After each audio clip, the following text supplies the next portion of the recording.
जानते हैं आप, बुद्धि ही एक आकाश है जिसमें मन ही एक लोक है। इन असंख्य लोकों में अर्थात मनों में मरने जीने की कल्पना करने वाला मन तो मृत्यु लोक है। सुख दुख राग द्वेष छल कपट दंभ पाखंड वाला मन ही नरक लोक है। शक्ति से संपन्न मन, दृढ़ निश्चयी मन तो स्वर्ग लोक है। स्वर्ग की कामना से जप तप व्रत उपवास करने वाला मन जन लोक, गाने नाचने और विलासी जीवन जीने वाला मन गंधर्व लोक है। श्रृंगार में एवं सौंदर्य में जीवन जीने वाला मन किन्नर लोक है। तंत्र मंत्र और सिद्धियों में रमन करने वाला मन यक्ष लोक है। धोखेबाज मन नागलोक है। योग में मन, ध्यान धारणा समाधि वाला मन ही सिद्ध लोक है तथा शिव का उपासक मन ही शिवलोक, वेद का उपासक ब्रह्मालोक एवं विष्णु में चित्त को समर्पित करने वाला मन विष्णुलोक। फिर निष्काम जप तप साधन करने वाला मन ही ब्रह्मलोक है, परम पद है, परम धाम है। जानते हैं आप, मन ही आकाश है। इस आकाश में विचार ही असंख्य लोक हैं। इन विचारों में संशय शोक में विचार ही मृत्यु लोक हैं। स्वर्गीय सुख देने वाले विचार ही स्वर्ग लोक हैं। अज्ञान में विचार ही नरक लोक हैं। स्वर्ग की कामना को प्रेरित करने वाले विचार जन लोक, जप तप कराने वाले विचार तप लोक, संकल्प में विचार सिद्ध लोक और शिव में विचार शिवलोक, ब्रह्मा में विचार ब्रह्मालोक, विष्णु में विचार विष्णुलोक हैं तथा निर्विकारता की तरफ गमन करने वाले विचार ही ब्रह्मलोक हैं, परम पद हैं, परम धाम हैं। जानते हैं आप, यह विचार भी एक आकाश है जिसमें काम का विचार ही एक लोक है।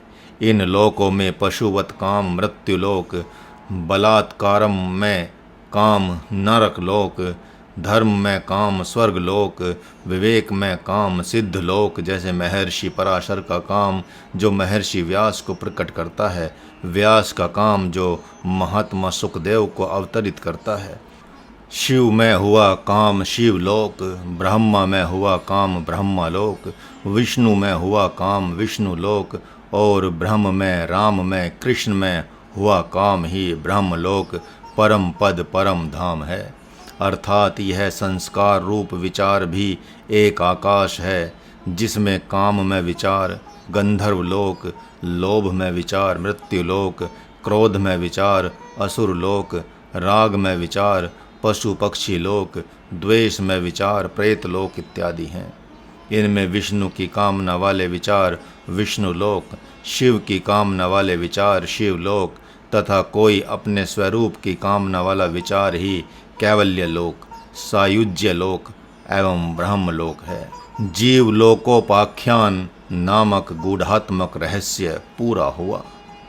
शरीरम यद वाप्नोति श्रोत्रम चक्षुः स्पर्शनम च। हर रोज आप देखते हैं कि आपके संकल्प से स्वप्न लोक का निर्माण हो ही जाता है।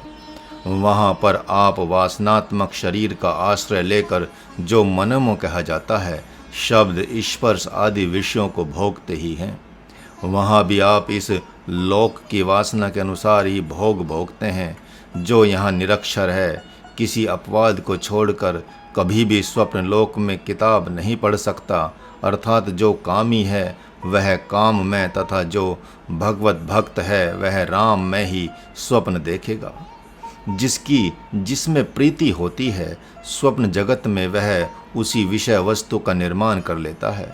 चोर देवता का सपना देखें ऐसा नहीं है, वह तो पुलिस से अपने आप को भागता हुआ देखेगा। ऐसा नहीं कि शराबी दूध पीता हुआ अपने को देखेगा, बल्कि शराबी अपने को शराब पीता हुआ ही देखेगा। हर रोज अंतर्वासना को आप स्वप्न लोक में ले जाते हैं और वहाँ आँख कान नाक आदि इंद्रियों से वासना को भोग कर उसी वासना को लेकर इस जीव लोक में जाग जाते हैं। वासना के साथ आप रहते हैं, वासना के साथ स्वप्न लोक में जाते हैं और पुनः वासना के साथ ही आप इसी जीव लोक में आ जाते हैं। वासना ही आपके लिए मधुर से मधुर हो गई है। वैसे ही वह जीवात्मा शरीर को छोड़कर विषय कामना के साथ इस लोक से दूसरे लोक में भी जाता है, जबकि वह भी स्वप्न लोक ही है। मानो महात्मा अर्जुन के मन में आया कि वहाँ पितर लोक में होकर इस जीव लोक में हम लोगों पर कभी पितर कुपित हो गए तो तब प्रभु ने कहा कि सद्गुरु अर्थात ब्रह्म के घेरे में कोई आ गया, तब पितर कुपित हो जाएं तो उनके कुपित होने का फल उसे नहीं मिलेगा, बल्कि कुपित होने का फल पितरों को ही मिल जाएगा। जैसे जब बच्ची ससुराल जाती है तो वहाँ पर भी अपने स्वभाव अनुसार वातावरण बनाने का प्रयत्न करती है।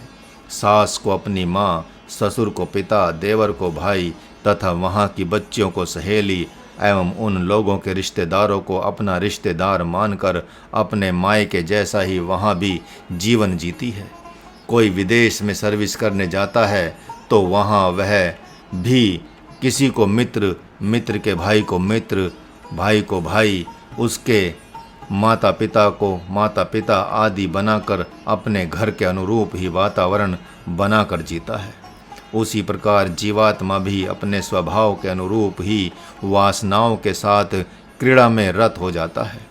जब वह शरीर को छोड़कर अन्य लोक में जाता है तो किस तरह इस शरीर को छोड़ता है, उस संकल्प क्रिया को दिव्य दृष्टि वाले ही जानते हैं। शरीरम यद वापनोति, इस विषय को योग वासिष्ठ के माध्यम से भी समझने का प्रयत्न करें। जब यह जगत विस्तार को प्राप्त होता है तब वे ही प्राणी समष्टि मन रूप ब्रह्मा से पूर्व कर्मानुसार विकास को प्राप्त होते हैं। ये सब सहस्त्रों व्यष्टि चेतन संसरशील जीव कहे जाते हैं। वे जीव सच्चिदानंद घन परमात्मा से ही प्रकट होकर आकाश में तन मात्राओं के साथ संयुक्त होते हैं। फिर आकाश स्थित वायुओं के मध्यवर्ती जो 14 श्रेणियों में विभक्त जीव है, उनमें से जिस प्रकार की जीव जाति में रहने से जो जीव जैसी वासना और कर्म के अभ्यास में प्रवृत्त होते हैं, उसी जीव जाति की प्राण शक्ति द्वारा वे स्थावर अथवा जंगम शरीर में प्रविष्ट हो रज वीर्य रूपी बीज भाव को प्राप्त होते हैं। तत्पश्चात योनि से जगत में जन्म ग्रहण करते हैं तथा वासना प्रवाह के अनुसार अपने कर्म फल के भागी होते हैं। फिर शुभ और अशुभ कामनाओं से युक्त पुण्य पाप कर्म रूपी रस्सियों से जिनका लिंग शरीर बंधा है, ऐसे वे जीव घूमते हुए कभी उत्तम लोकों में जाते हैं और कभी नरकों में गिरते हैं। जीवों की ये सब जातियां वासना रूप ही हैं। कितने ही जीव हजारों जन्मों तक कर्म रूपी बवंडर में पड़कर चक्कर काटते हुए जंगल के पत्तों की भांति झड़ जाते हैं और पर्वत के कुक्षी भाग में लुढ़कते फिरते हैं। कितने ही जीव जिन्हें सच्चिदानंद घन परमात्मा का ज्ञान नहीं है, अतएव जो मोहित रहते हैं, वे असंख्य जन्म धारण करते हैं। चिरकाल से जन्म लेकर इस संसार में सैकड़ों कल्पों तक जन्म और मरण की परंपरा में बंधे रहते हैं। कतिपय जीव जिनके कई असुंदर जन्मांतर व्यतीत हो चुके हैं, वर्तमान जन्म में शुभ कर्म परायण हो इस जगत में विचरण करते हैं। कई जाति के जीव तत्व ज्ञान प्राप्त करके उसी तरह परम पद को प्राप्त हो गए हैं, जैसे वायु से उड़ाए हुए समुद्र के जल बिंदु पुनः समुद्र के ही जल में प्रवेश कर जाते हैं। इस प्रकार यहाँ परम पद रूप ब्रह्म से संपूर्ण जीवों की गुण और कर्म के अनुसार उत्पत्ति अर्थात सृष्टि हुई है। यह सृष्टि आविर्भाव और तिरोभाव के कारण क्षण भंगुर है तथा जन्म मरण की परंपरा को प्रकट करने वाली है। वासना रूपी विष की विषमता से उत्पन्न हुए नाना प्रकार के दुख रूपी ज्वरों को धारण करती है। अनंत संकटों से भरे हुए अनर्थकारी कार्यों का समादर करने वाली है। अनेक दिशाओं, देशों, कालों तथा विविध पर्वतों की कंदराओं में घुमाने वाली, कर्म फलों का भोग कराने वाली है। स्वयं निर्मित उत्तम विचित्रताओं से इसने चारों ओर भ्रम का जाल बिछा रखा है। परमार्थ से यह सृष्टि असत ही है। वत्स राम भद्र विक्षुब्ध मन ही जिसका शरीर है, वह संसार रूपी जंगल की जीर्ण शीर्ण लता यदि तत्व ज्ञान रूपी कुल्हाड़ी से जड़ सहित काट दी जाए तो फरसे से काटी गई बेल के समान यह फिर पनप नहीं सकती। इस संसार में विशुद्ध सच्चिदानंद ब्रह्म के सिवा इंद्रिय, चित्त और घट घट आदि किसी भी अन्य पदार्थ का पृथक अस्तित्व नहीं है, अर्थात एक विज्ञान आनंद घन परमात्मा ही है। वह चिन्मय परमात्मा ही विज्ञान आनंद घन परमात्मा है। वह चिन्मय परमात्मा ही प्रकृति बन गया है। उसी प्रकृति के अंश से इंद्रिय, चित्त एवं घट घट आदि उत्पन्न हुए हैं, किंतु आदि और अंत से रहित, विकार रहित, प्रकाश स्वरूप शुद्ध चैतन्य मात्र जगत कारण रूप ब्रह्म वास्तव में माया से रहित है। यह अज्ञानी जीवात्मा ही अज्ञान के कारण अपनी भावना के अनुसार संसार का रूप धारण करता है। वह अहम भावना से अहंकार, मनन से मन, निश्चय की भावना से बुद्धि, इंद्रियों की भावना से इंद्रिय, देह की भावना से देह और घट की भावना से घट बन जाता है। इस प्रकार अपनी भावना के कारण यह जीवात्मा पुर्यष्टक बन जाता है। ज्ञानेंद्रियों के व्यापारों को लेकर मैं ज्ञाता हूँ, कर्मेंद्रियों के व्यापारों को लेकर मैं करता हूँ।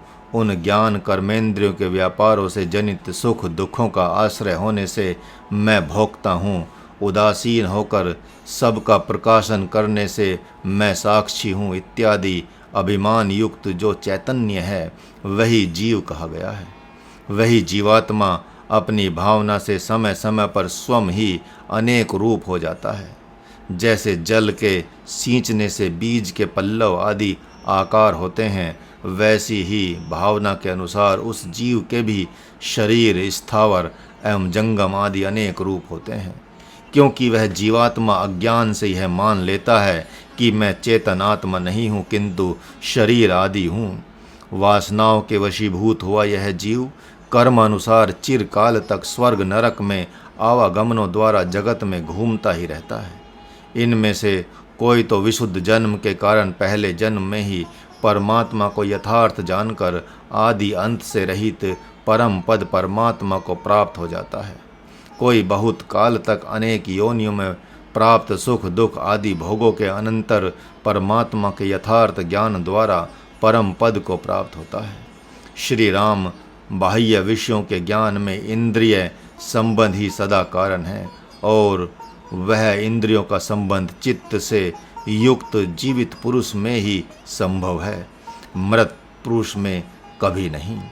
जब शान पर चढ़े हुए चमकीले नवीन रत्न के समान आँखों के तारे में बाह्य दृश्य पदार्थ प्रतिबिंब होता है, तब उस पदार्थ का हृदय में प्रतिबिंब पड़ने के कारण देहाभिमान जीव के साथ संबंध हो जाता है। इस रीति से बाह्य वस्तु जीव द्वारा हृदय में जानी जाती है। शरीरम यद वापनौति, जिस प्रकार वायु गंध को एक स्थान से दूसरे स्थान पर ले जाती है, वैसे ही सभी तो सभी करते हैं। जो जहाँ आता है वहाँ अपने स्वभाव को, अपनी वासना को लेकर ही तो जाता है। इस मंत्र के द्वारा साधक अपनी प्रकृति के साथ साथ दूसरे की प्रकृति को भी समझ सकता है कि मैं पूर्व के जन्मों से क्या विषय लेकर आया हूँ। यदि किसी साधक का शम, दम, उपरति, तितिक्षा आदि के प्रति विशेष झुकाव हो रहा है, मैं कौन हूँ, कहाँ से आया हूँ, कहाँ जाऊँगा, ब्रह्म क्या है, जीव क्या है, भाव क्या है इत्यादि को जानने के प्रति जिज्ञासा हो रही है, तो यह सिद्ध हो रहा है कि पूर्व के शरीर से ज्ञान योग लेकर आया है। तभी इस जन्म में इस शरीर रूपी महल के मन, बुद्धि आदि अंतः इंद्रियों के द्वारा आध्यात्मिक विषय की तरफ झुक रहा है एवं वैसी ही साधना को स्वीकार कर रहा है। जिस साधक को नवदा भक्ति प्रिय लग रही है, सगुण ब्रह्म भगवान श्री राम या प्रभु कृष्ण या भगवती के दरस परस की ही कामना हो रही है, तो इससे सिद्ध होता है कि वह साधक पूर्व के जन्म में भक्ति पक्ष का पथिक था, तभी वह भक्ति की ही मांग कर रहा है और इस शरीर के नेत्रों से प्रभु का दर्शन करना चाहता है। कानों से अहर्निश प्रभु की कथा श्रवण करना चाहता है, वाणी से प्रभु के नाम एवं गुणों का जप तथा संकीर्तन करता रहता है, जीवा से प्रभु को भोग लगाकर ही खाता है, पैरों से संतों की तरफ एवं तीर्थों में ही दौड़ लगाए रहता है, हाथों से संतों की ही सेवा करता रहता है, मन से भगवान नाम का जप तथा बुद्धि से उनके चरित्र का चिंतन और हृदय से भगवान की ही छवि का ध्यान करता रहता है, तो निश्चित ही पूर्व जन्म का वह सगुण उपासक है। जिस साधक को अष्टांग योग प्रिय लग रहा है, तो इससे सिद्ध होता है कि पूर्व जन्म में भी उसने इस योग का पालन किया था, तभी यम नियम ध्यान समाधि की कामना कर रहा है। यही नहीं, अवश्य ही उसने ज्योतिर्मय समाधि का त्याग किया है, तभी वह समाधि की रट लगाए रहता है एवं उसको प्राप्त करने के प्रयत्न में भी लग जाता है। वह संयम झट पकड़ लेता है, अर्थात न वह अधिक खाता है न कम खाता है, न अधिक सोता है न कम सोता है, न अधिक काम करता है न निठल्ला ही बैठा रहता है, बल्कि युक्त आहार व्यवहार को धारण कर लेता है तथा कठोर नियमों का पालन करता हुआ अपने यम नियम आसन प्राणायाम आदि नियमों में लगा रहता है। जिस साधक को तंत्र सिद्धि के प्रति विशेष अभिरुचि हो रही है, तो यह सिद्ध हो रहा है कि पूर्व में भी उसने तंत्र सिद्धि का ही प्रयत्न किया है, लेकिन तंत्र सिद्धि अधूरी रह गई थी, इसलिए सात्विक साधनाओं के विशेष प्रचार प्रसार होने पर भी वह तामस साधनाओं की तरफ बह जाता है और अपने योग्य तांत्रिक गुरु की खोज कर मारन उच्चाटन विद्वेषण आदि तंत्रों की सिद्धि कर अपने सिद्ध होने का डंका पीट कर अपने नाम का झंडा गाड़ देता है।